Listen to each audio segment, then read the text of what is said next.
Eu desejo cumprimentar os irmãos com a paz de nosso Senhor e Salvador, Jesus Cristo. Eu dou graças a Deus por esta oportunidade, por esse privilégio de poder estar aqui na manhã desse dia de hoje, para mais um vídeo mensagem, postar-me à frente deste aparelho e poder trazer da parte de Deus uma porção da sua palavra. Isso é um privilégio singular que enobrece e enriquece a minha alma, pois o fato de estar vivo, de estar de pé, de me ter levantado de sobre a minha cama e estar aqui nesta hora com o coração cheio de alegria, cheio de gozo, cheio de graça, isso é dádiva de Deus para mim. E eu quero louvar a Deus por esse dia de hoje. Quero louvar a Deus por esta manhã. Quero louvar a Deus por estar a partir desse dia 11 de janeiro desse ano de 2018 a gozar de férias trabalhistas. Eu quero dar graças a Deus por esta oportunidade maravilhosa. Estamos em férias. Por isso vou aproveitar bem para postar aqui vídeos e mais vídeos de mensagem da parte de Deus. Faço isso para esvaziar-me. Faço isso porque o meu coração, ele é cheio da palavra de Deus. A minha disposição para falar de Jesus é ampla, de maneira que eu sinto a necessidade de me assentar à frente deste aparelho para aqui esvaziar-me daquilo que verdadeiramente Deus tem enchido o meu coração, que é da sua santa palavra e do desejo de falar da palavra de Deus. Eu sei que está difícil hoje em dia. Parece que pregar a palavra de Deus não se dá mais resultado. Eu tenho sentido isso, eu tenho chegado a essa conclusão que parece que não vale mais a pena pregar a palavra de Deus. Porque não se pregam mais com o objetivo para o qual a palavra de Deus nos foi dada, nos foi confiada. Parece que não há mais o objetivo de salvar as pessoas. Não se pregam mais com este objetivo. Parece que quando se prega a palavra de Deus, se prega com o objetivo apenas de tecer conhecimento, de expor conhecimento, de expor sabedoria humana. Parece que hoje, quando se prega a palavra de Deus, se prega apenas para confortar as pessoas, mas não para salvá-las. O que é o verdadeiro objetivo de pregar a palavra de Deus? Porque Jesus mesmo disse, falando do Espírito Santo, no Evangelho que escreveu João, que quando o Espírito Santo viesse, ele nos convenceria do pecado, do juízo e da justiça. E isso através da pregação da palavra de Deus. Então, pregar a palavra de Deus tem que ter um propósito, tem que ter um objetivo. E esse objetivo é único, é singular. Não é prometer carro, casa, prosperidade, abundância, não. A palavra de Deus não promete isso. Essas coisas são consequência, na vida daqueles que entregam a sua vida de todo o espírito, de toda a alma e de todo o seu corpo para Deus. Mas o objetivo de se pregar a palavra de Deus não é prometer céus e terra para as pessoas. Não é prometer uma vida próspera, uma vida rica para as pessoas aqui. Não. O propósito de se pregar a palavra de Deus é com o objetivo de salvar as pessoas da condenação do inferno. Mas não há mais este propósito nas igrejas, irmão. A palavra de Deus, ela tem sido pregada apenas como uma opção. Ela é uma opção. A pessoa escolhe se ela quer obedecer ou se ela não quer obedecer. Estamos vivendo isso nas nossas igrejas, irmão. Porque uma palavra que se prega, que não faz mudança, que não transforma a pessoa numa nova pessoa, numa nova criatura, que faz a pessoa mudar de atitude, mudar de vida, radicalmente, isso não é palavra de Deus, irmão. E os nossos crentes, eles não têm mudado. A gente os vê da mesma forma que vê aqueles que não são crentes. De tal forma que não há mais diferença entre aqueles que servem a Deus e aqueles que não servem. Quer na sua estética, na sua aparência, quer na sua maneira de vestir, quer nos lugares que se frequenta, quer nos lugares aonde se vão, quer no falar, quer no olhar, quer no namorar, quer no noivar, quer no estar casado. Não há mais diferença entre os crentes e os que não são crentes. Não há, irmão. Se você me disser que há, isso é uma mentira. Não há mais diferença entre quem serve a Deus e quem não serve. Porque a palavra de Deus é pregada apenas como uma opção, que a pessoa escolhe se ela quer obedecer ou se ela não quer obedecer. Mas o importante é ela ouvir a palavra de Deus e estar dentro de uma igreja. O que se prega hoje é: vinde como está, e assim ficai. É isso que se prega. Não há mudança, irmão. E nós com isso perdemos até as forças para pregar a palavra de Deus dentro das nossas igrejas. Porque não se tem o apoio do pastor da igreja. Não se pode pregar aquilo que a Bíblia prega, porque você pode se comprometer diante do pastor, porque talvez naquilo que você vai pregar, você vai atingir a família do pastor que está dentro daquilo que a Bíblia condena, que Deus condena, que é do mundo, e você pregar contra isso, você vai estar pregando contra as práticas na família do pastor da igreja. Está difícil, irmão. Eu vejo essa dificuldade. Que eu vou ser sincero aos irmãos.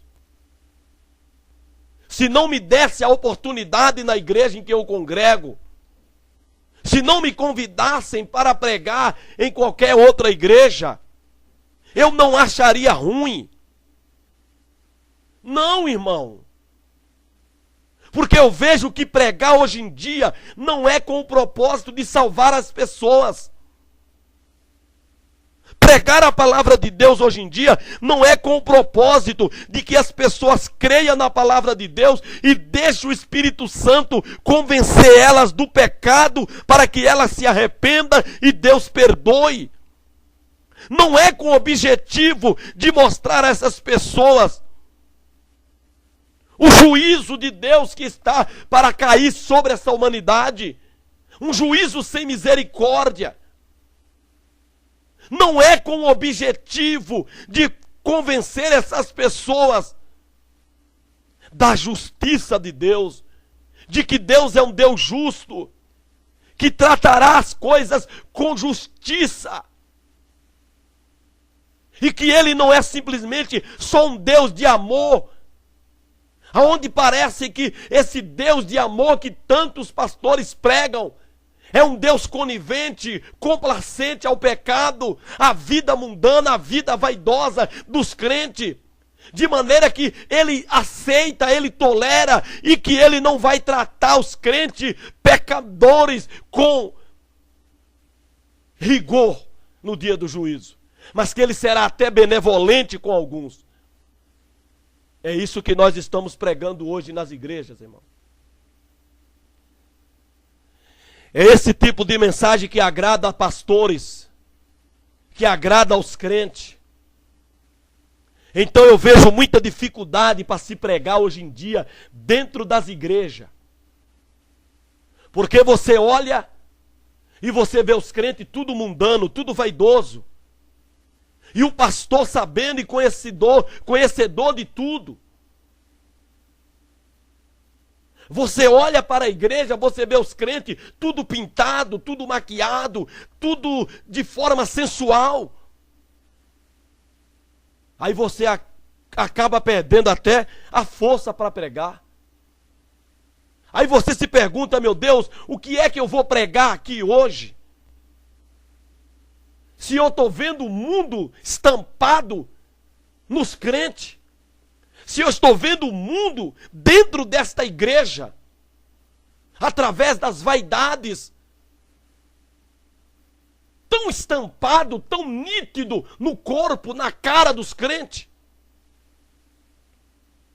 Porque a mensagem que a igreja foi incumbida de pregar é contra o mundo e o sistema de coisas deste mundo. E nós vemos o sistema de coisas do mundo dentro da igreja, nos crentes. Então o que é que nós vamos pregar? Como que nós vamos pregar? Aí às vezes acabamos por nos acovardar em pregar a palavra de Deus como ela deve ser pregada, irmão. Doa a quem doer. Agrade ou desagrade, mas a palavra de Deus, ela tem que ser pregada como ela é. Contra o mundo e o sistema de coisa deste mundo que está dentro das nossas igrejas, tão claramente, tão nitidamente, em muitas vidas que se diz crente, que se diz salva, que se diz que vão para o céu, mas o mundo nunca saiu dessas pessoas, nunca deixou destas pessoas. Como pregar hoje em dia? O que se pregar hoje em dia dentro das nossas igrejas? Está difícil, irmão, pregar a palavra de Deus. Então aqui eu me sinto bem. À frente deste aparelho eu me sinto com liberdade para me esvaziar daquilo que eu venho a me encher durante o dia.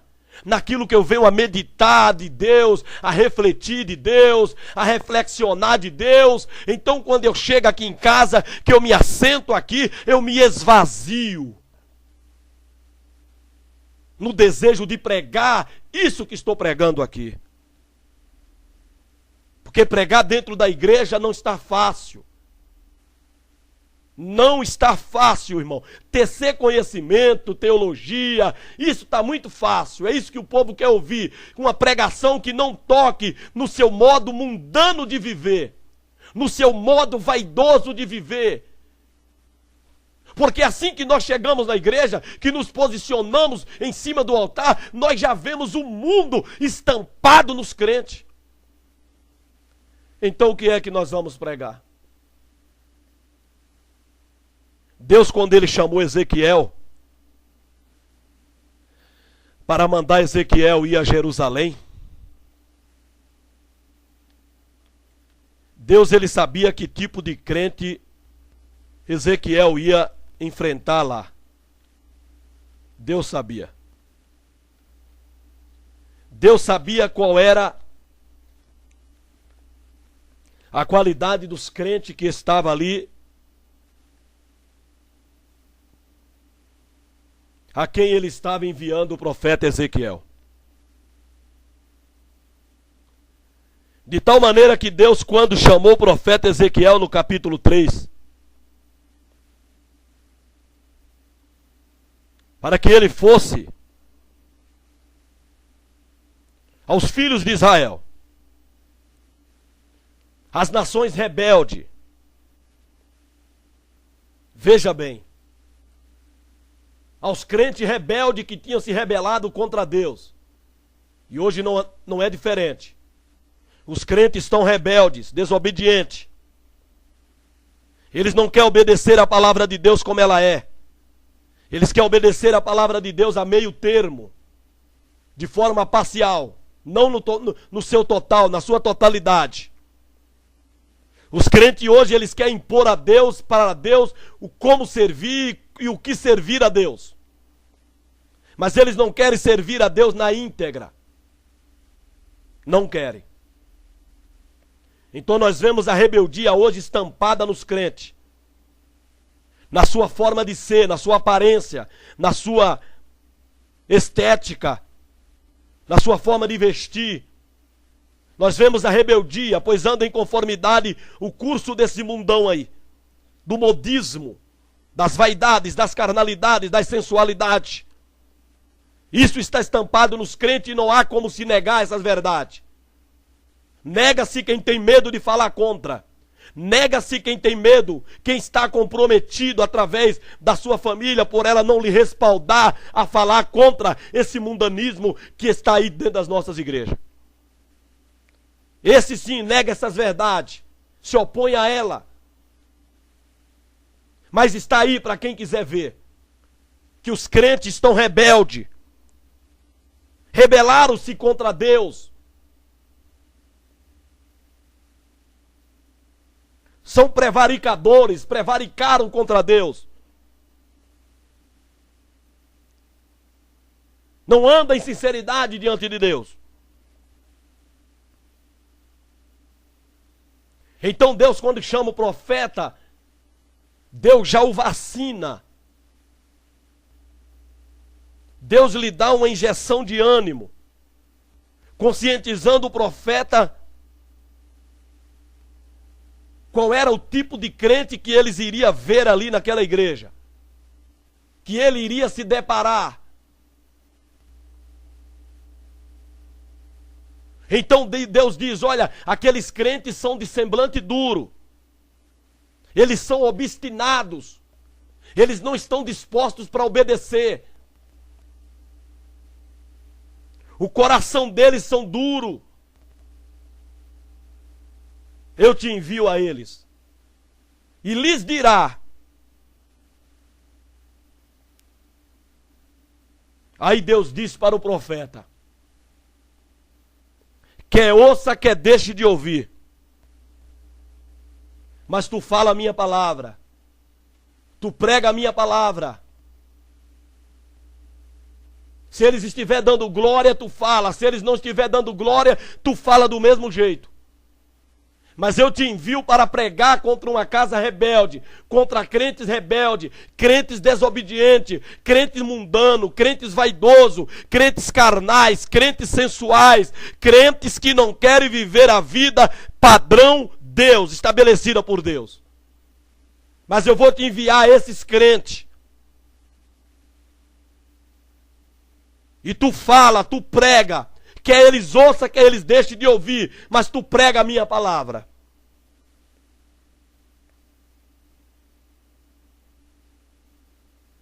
Pois são casa rebelde. Os crentes individualmente, já que nós somos considerado casa de Deus, são rebeldes. São casas rebeldes. Somos templos de Deus. Somos morada de Deus. Então Deus quis dizer para o profeta, são casa rebelde.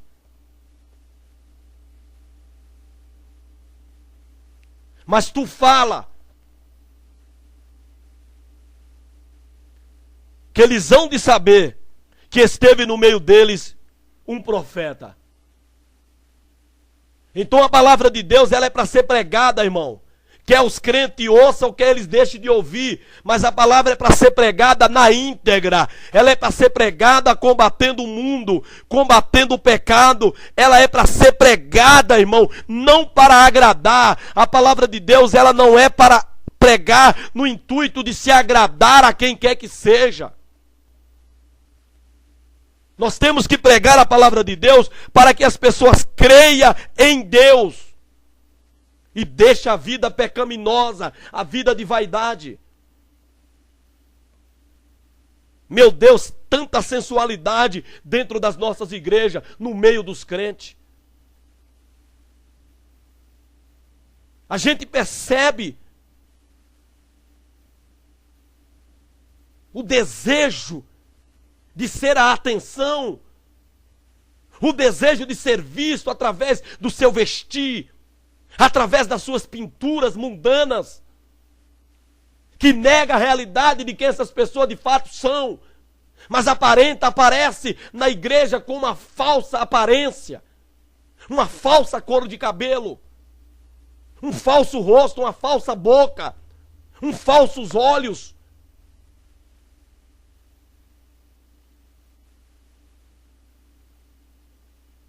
Meu Deus do céu, como está difícil pregar a palavra de Deus. Os crentes estão rebeldes, cada dia que passa, eles vão se dando ao mundanismo. Eles vão se dando à vaidade, à carnalidade, à prostituição, o adultério, a fornicação.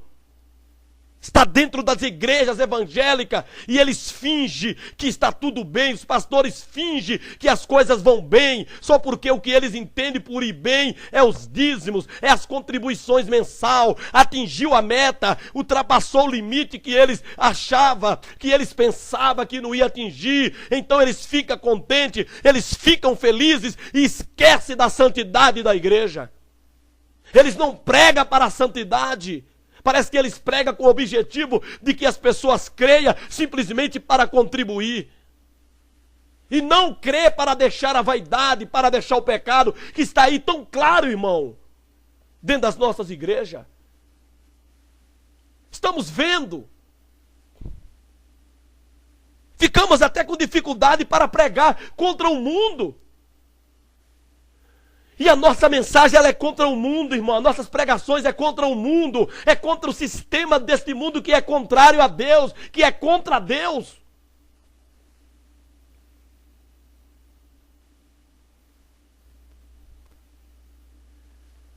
O apóstolo Tiago, ele chama de adúltero e adúltera os crentes rebeldes que rebelaram-se contra Deus, uma vez tendo conhecimento da verdade,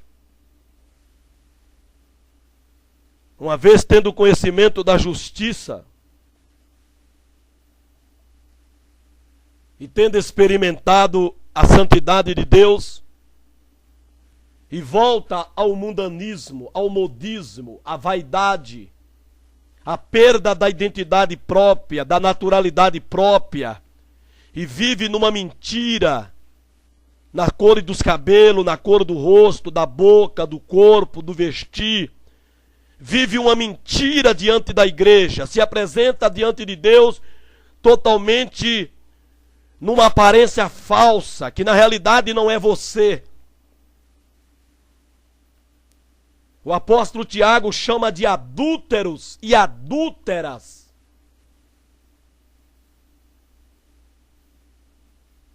Aqueles que voltaram à amizade com o mundo. E é muito fácil saber e ver quando o crente é amigo do mundo. É quando ele se submete às imposições que o mundo impõe, que a sociedade mundana impõe. Pinta o cabelo, pinta os olhos, pinta a boca, pinta o rosto, corta o cabelo, usa roupa sensual, mostra o decote dos peitos. São imposições do mundo, que só aceita aqueles que são amigos do mundo. Não se aceita nada de pessoas estranhas. Só aceitamos alguma coisa quando é de alguém que nós temos amizade. Então os crentes que são amigos do mundo são aqueles que trazem seus corpos, em suas formas de ser, em sua maneira de ser, coisas do mundo. O mundo lhes ofereceu e eles aceitaram. São adúlteros e adúlteras. Às vezes entendemos que adúltero é só aquele casado que trai a mulher ou trai o marido. Não. O compromisso que nós firmamos com Deus, nos fizemos dele, nos tornamos dele, aceitamos ser dele, aceitando a Jesus Cristo. Então, se nós viermos a ser do mundo, como do mundo os crentes hoje têm sido, são chamados de adúlteros, porque adulteraram aquela união que firmaram com Deus ao aceitar a Jesus Cristo. Adúlteros e adúlteras, não sabeis vós que a amizade do mundo é inimizade contra Deus? Portanto, qualquer que quiser ser amigo do mundo, constitui-se inimigo de Deus. Ou cuidais vós que em vão, diz a Escritura, o Espírito que em vós habita tem ciúme. O Espírito Santo não aceita um crente, uma crente vaidosa, carnal, sensual, mundano, dado ao sentido dos seus prazeres mundanos. O Espírito Santo tem ciúme, irmão. O corpo, ele é santo, ele tem que ser santo para a habitação do Espírito. São adúlteros e adúlteras. E é muito fácil saber quem são. É só você olhar para ela, para ele, e você ver o mundo, as práticas mundanas em seus corpos, em sua maneira de viver, de ser.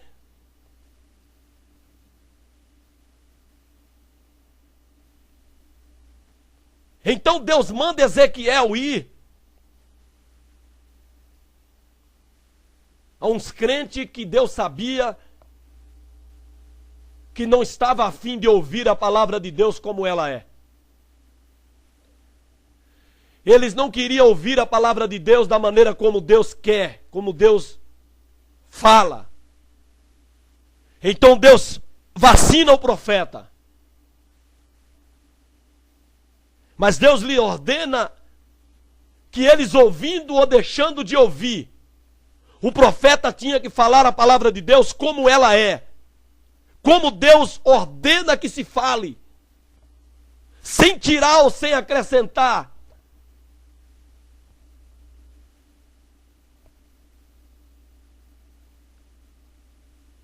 E Deus ainda diz para o profeta não ter medo deles. Não tenha medo dos pastores, dos sacerdotes, dos pastores daquela igreja. Não tema, não olhe para trás. Não tema o seu semblante.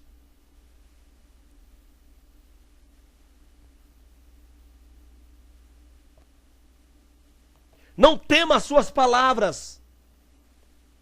o que tu ouvir eles falando de ti, por causa da tua pregação, não tenha medo, não tema. Mas prega a minha palavra.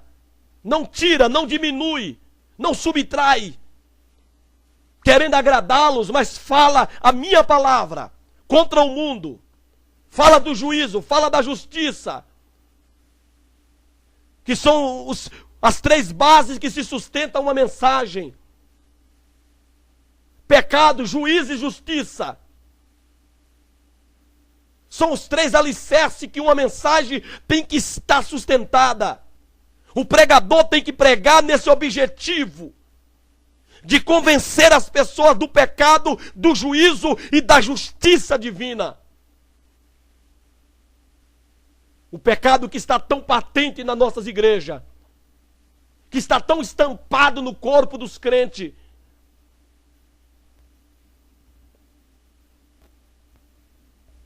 Não tenha medo das suas palavras.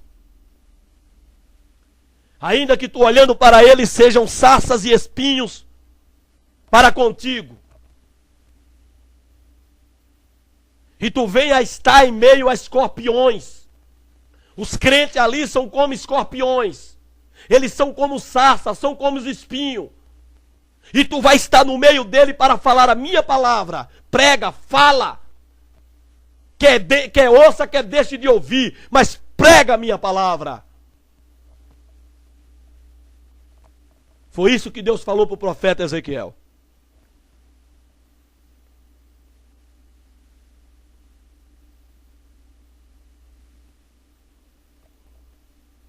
Não te assuste com os rostos dele. Não te assuste com os seus rostos. Quando tu chegares e olhares para eles, te colocar sobre o meu altar, de frente para eles, e tu vê aqueles rostos mundanos, estampados de pinturas, de maquiagens, a estampa do mundanismo, da vaidade, que perdemos as forças então para pregar contra o mundo. Não tema. Prega a minha palavra. Se tu tens para pregar, se tu veio para pregar. Porque, irmãos, nós que pregamos, nós que somos convidados para pregar em determinada igreja, a gente ora, poucos na verdade fazem isso. Prepara um rascunho. Hoje se compra o esboço pronto. Os crentes estão pregando com o esboço dos outros. Ele vai lá, compra o livro de pregação, e em cima do altar ele abre dentro da Bíblia, quando não abre o tablet ou o celular, e fica pregando como que fosse dele aquilo ali, quando na verdade é mentira. Não é nada dele. Ele mal se preocupou em ler a Bíblia, em rascunhar, em fazer um esboço. Mas ele abre lá no livro de esboço e tem lá o capítulo, o versículo e toda a explanação daquele versículo de uma outra pessoa. E ele começa a falar para a igreja como que aquilo fosse dele. E passa até uma imagem de quem tem grande conhecimento, quando na verdade ele está lendo o que outro escreveu. Mas nós que temos o cuidado de preparar comida para levarmos para as pessoas a quem vamos falar, preparamos um esboço, e aí quando nos colocamos sobre o altar, que nós olhamos para o rosto dos crentes, aí você vê lá tudo pintado, o mundão, o mundanismo, o modismo estampado no rosto dos crentes, das crentes. Os cortes de cabelo mundano, modismo. Aí se você for covarde, você fala, meu Deus, tudo que eu preparei, tudo aquilo pelo que eu orei para pregar, como é que eu vou pregar? Olha aí para isso. Eu vou estar atingindo, eu vou estar atacando as práticas que eu estou vendo no rosto, no corpo dos crentes aqui dentro dessa igreja. Ainda acabamos por nos acovardar. Mas Deus fala para o profeta não ter medo. Deus fala para o profeta não se assustar com os seus rostos. Porque eles são casa rebelde. São casa rebelde. Individualmente, cada um deles é uma casa. E é uma casa rebelde. Eles são casa que não quer ter o Espírito Santo dentro deles. Eles querem servir a Deus, mas não quer ter o Espírito Santo dentro. Porque se o Espírito Santo entrar dentro de um crente e fazer morada dentro desse crente, esse crente vai aceitar o ser natural que ele é, vai aceitar a vida natural que Deus estabeleceu para esse crente viver. Uma vida sem bugiganga, uma vida sem mundismo, sem modismo, sem mundanismo. Ele vai aceitar-se como ele é, o natural que ele é, para que ele possa então assim glorificar a Deus. Mas os crentes não querem ter o Espírito Santo dentro dele. Porque o Espírito Santo, como eu li lá em Tiago, o Espírito Santo, ele tem ciúme de nós. E quando fazemos amizade com o mundo, para aceitar as coisas desse amigo mundo, para o nosso corpo, o Espírito Santo não habita em nós.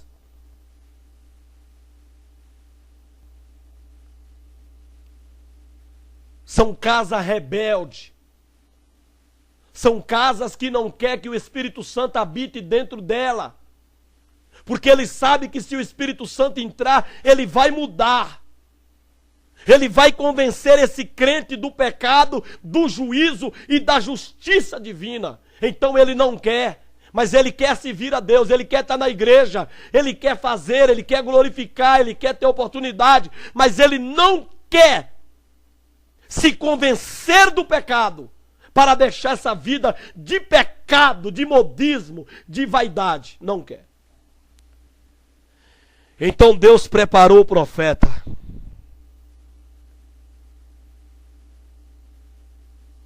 E Deus disse para o profeta Ezequiel: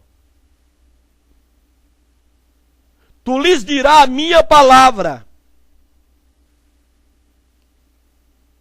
Tu lhes dirá a minha palavra. Aí Deus repete: quer ouça, quer deixe de ouvir, pois são rebeldes. São rebeldes. Todos eles, todos os crentes aonde eu vou te enviar, são rebeldes, desde os pastores que estarão sobre o altar onde tu estará pregando, até o porteiro. São todos rebeldes. Coletivamente são todos rebeldes. E individualmente são casa rebelde.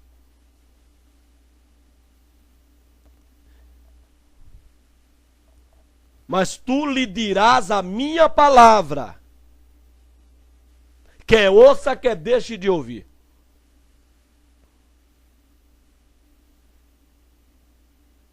Mas tu, ó filho do homem, ouve o que eu te digo. Não seja rebelde. Tu vai para uma casa rebelde. Tu vai falar a uns crentes que são mundanos, vaidoso, que não quer obedecer. Não seja como eles. Não te faça como um deles. Mas fala a minha palavra. Não seja rebelde como a casa de Israel, como os crentes, como a casa rebelde. Aí Deus diz: abre a tua boca e come o que eu te dou. Aí ele abriu a boca e comeu a palavra de Deus. Foi cheio. Estendeu-se uma mão para ele.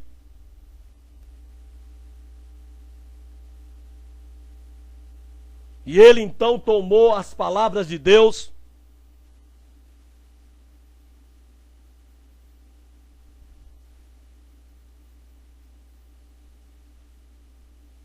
E nessas palavras estava escrita: lamentações, suspiros e ais. Essa era a mensagem que era para se pregar.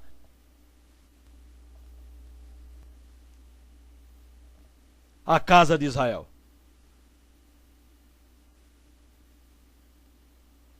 Não seja tu rebelde. Não te insurja contra mim. Ou seja, não seja rebelde.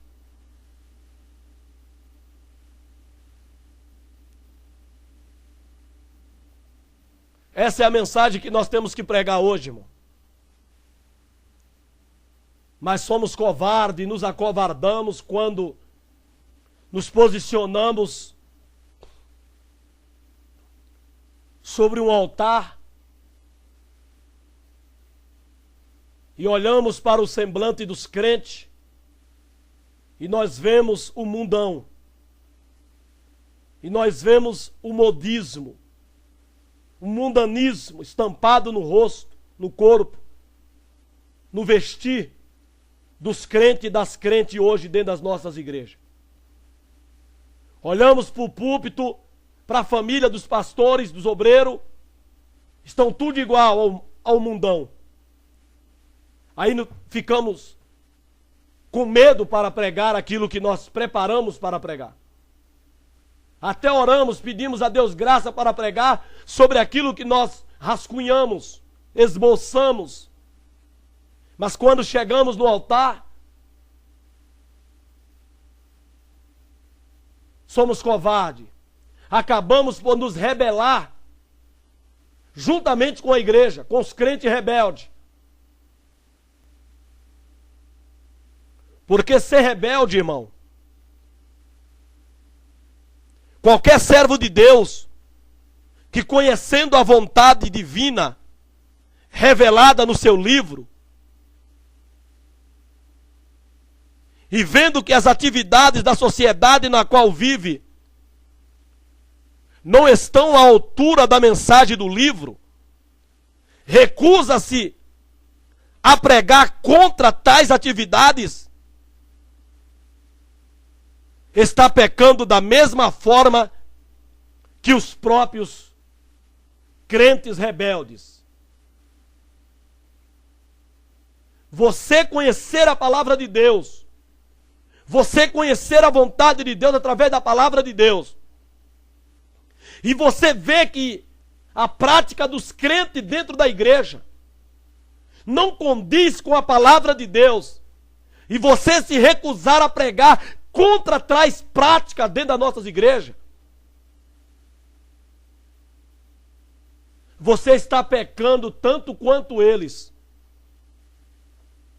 Eles por comissão, e você por omissão em falar contra o pecado que hoje está aí dentro das nossas igrejas.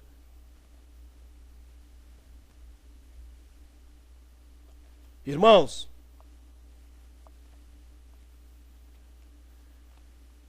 na carta de Paulo aos Efésios,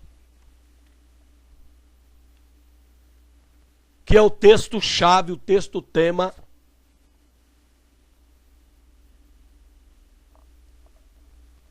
desta mensagem. De tudo que falamos, pregamos, o texto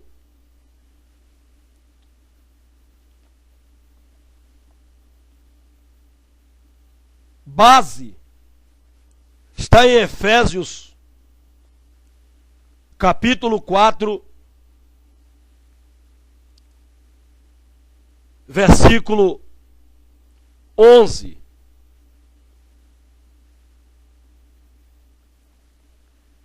Carta de Paulo aos Efésios, capítulo 4, versículo 11.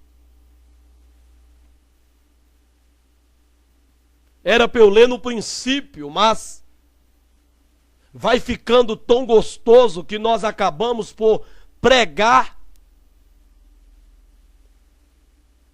e depois ler o texto base da mensagem.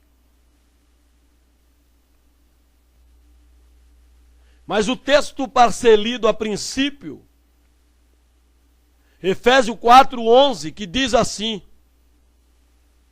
e ele mesmo deu uns para apóstolos, e outros para profetas, e outros para evangelistas, e outros para pastores e doutores, querendo o aperfeiçoamento dos santos para a obra do ministério, para a edificação do corpo de Cristo, até que todos cheguemos à unidade da fé e ao conhecimento do Filho de Deus, a varão perfeito, à medida da estatura completa de Cristo.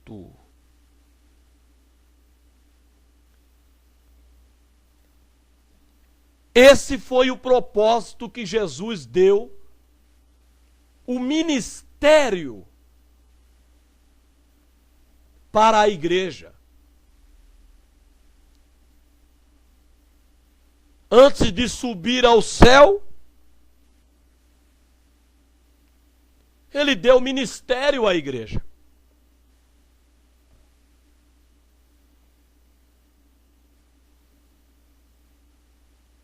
Ele deu ministério à igreja.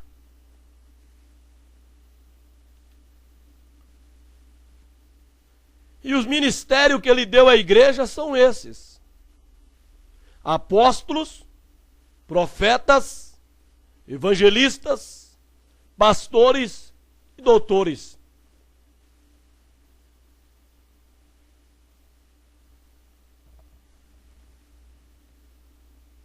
Ele não deu esses ministérios para status. Ele não deu esse ministério à igreja para sermos vaidosos, para acharmos que somos maiores, superiores. Não. O propósito, o objetivo dele ter dado apóstolos, apóstolo aqui se restringe aos 12. E Paulo, que foi feito também apóstolo pelo próprio Jesus. Então os 12 apóstolos e Paulo. Os demais que surgiu é modismo. Está cheio de apóstolos aí, isso é modismo. Mas aqui diz que ele deu apóstolos, profetas e evangelistas, pastores e instruidores, que hoje a igreja reconhece e separa.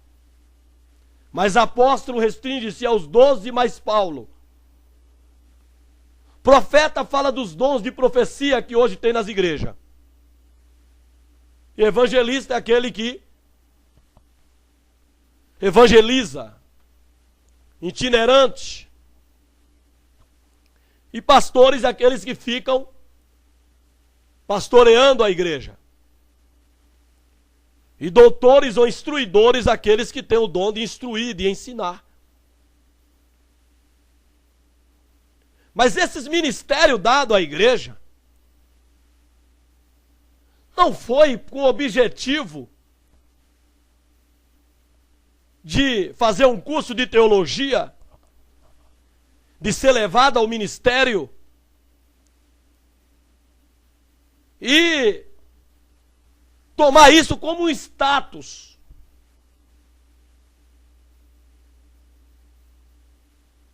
Não, irmão.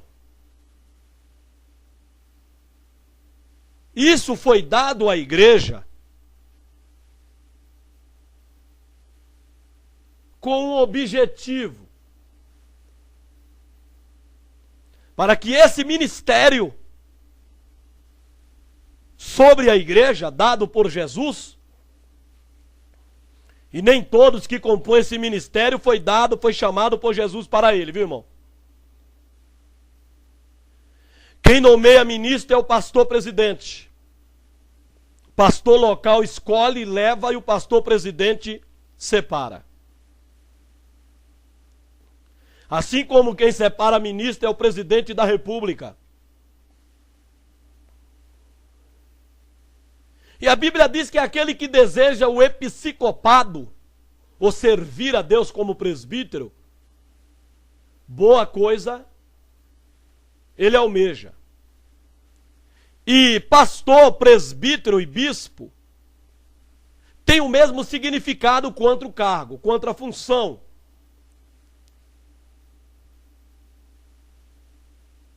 Pastor, presbítero e bispo têm o mesmo significado quanto ao cargo. Contra a função, quanto à função. São superintendentes, aqueles que estão olhando por cima do rebanho.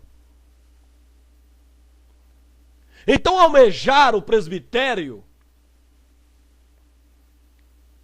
é almejar boa coisa. Mas eu confesso aos irmãos que eu não almejo. Porque o que eu vejo hoje é mais um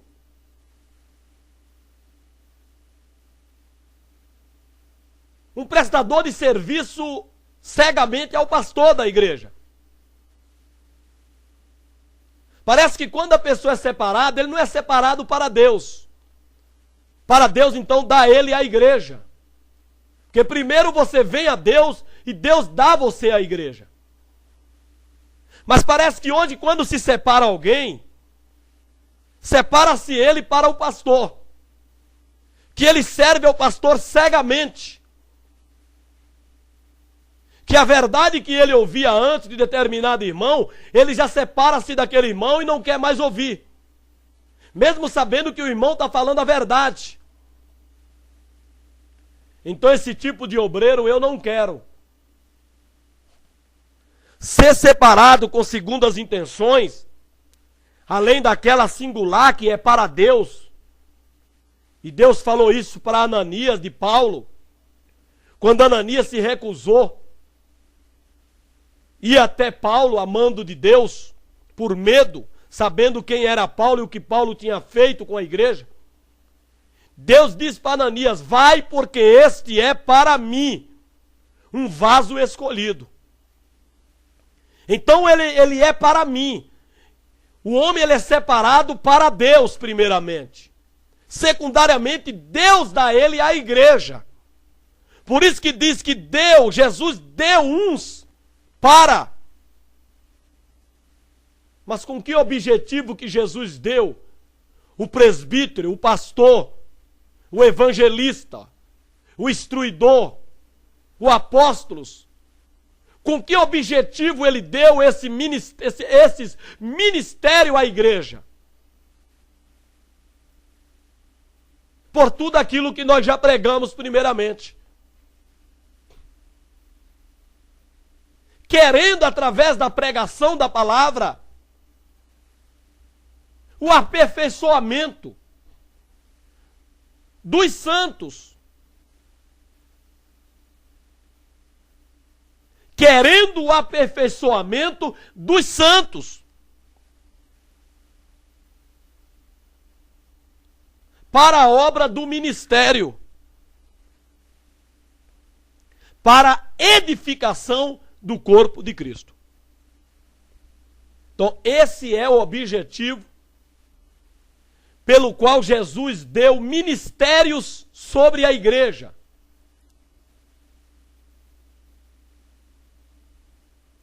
Querendo o aperfeiçoamento dos santos.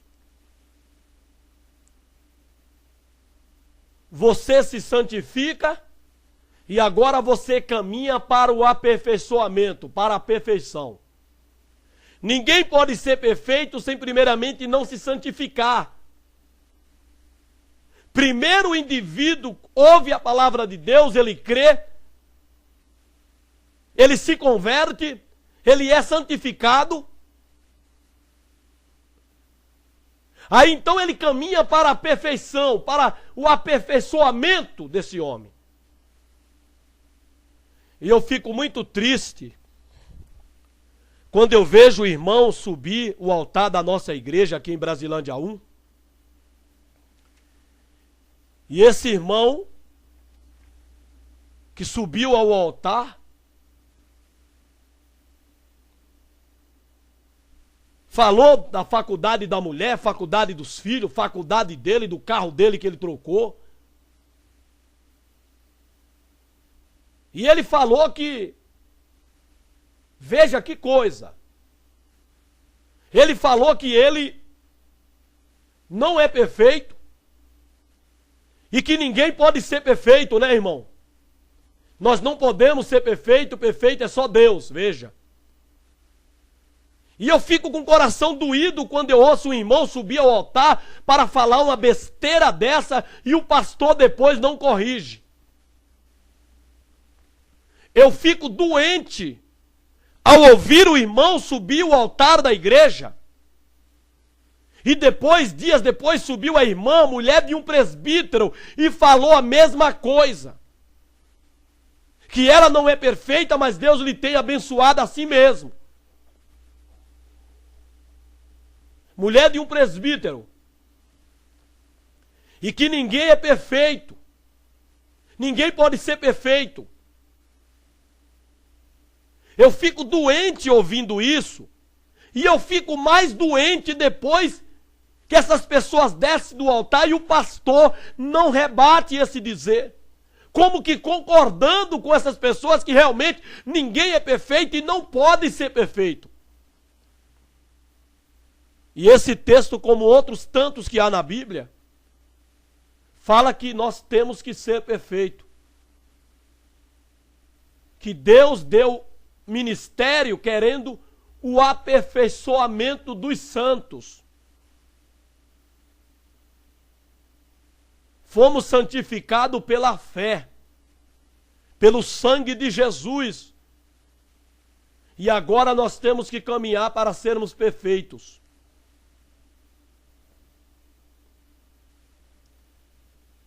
Para a obra do ministério.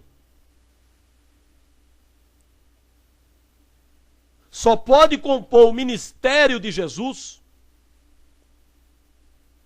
quem primeiramente foi santificado e aperfeiçoado. Se não chegarmos à perfeição, não podemos compor o ministério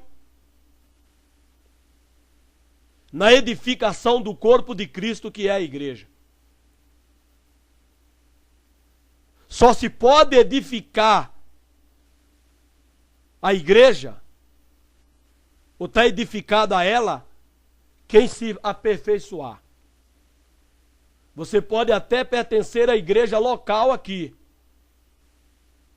mas a entrada na igreja local não quer dizer entrada na igreja invisível. Você pode pertencer à igreja local onde você congrega. Mas se você não chegar à perfeição, se você não se aperfeiçoar, você não vai pertencer à igreja do arrebatamento. Você não vai edificar, construir a igreja que será a igreja do arrebatamento. Não vai. Porque a igreja do arrebatamento, ela é edificada por pessoas perfeitas. Pessoas perfeitas. Pessoas que primeiro foi santificado dos seus pecados e foram aperfeiçoados. E isso pelo ministério através da pregação genuína da palavra de Deus.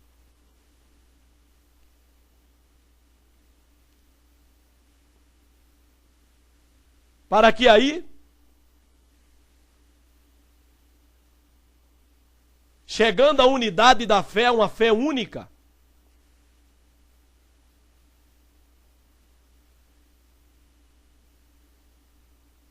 e ao conhecimento do Filho de Deus, a varão perfeito.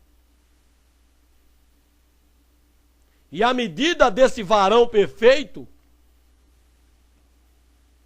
é a de Cristo. Jesus viveu como homem. Esvaziou-se de tudo aquilo que ele era, que ele é. Veio como homem. Viveu como homem. Tendo as mesmas paixões que nós, homens. E em tudo ele foi perfeito. Mas ele não foi perfeito em tudo porque ele era Deus, porque ele se esvaziou disso. Ele veio como homem, sofreu tudo que nós sofremos como homem, para nos mostrar e nos dar o exemplo de que nós podemos ser perfeitos a Deus neste mundo. Ele veio como homem, irmão, e viveu como homem.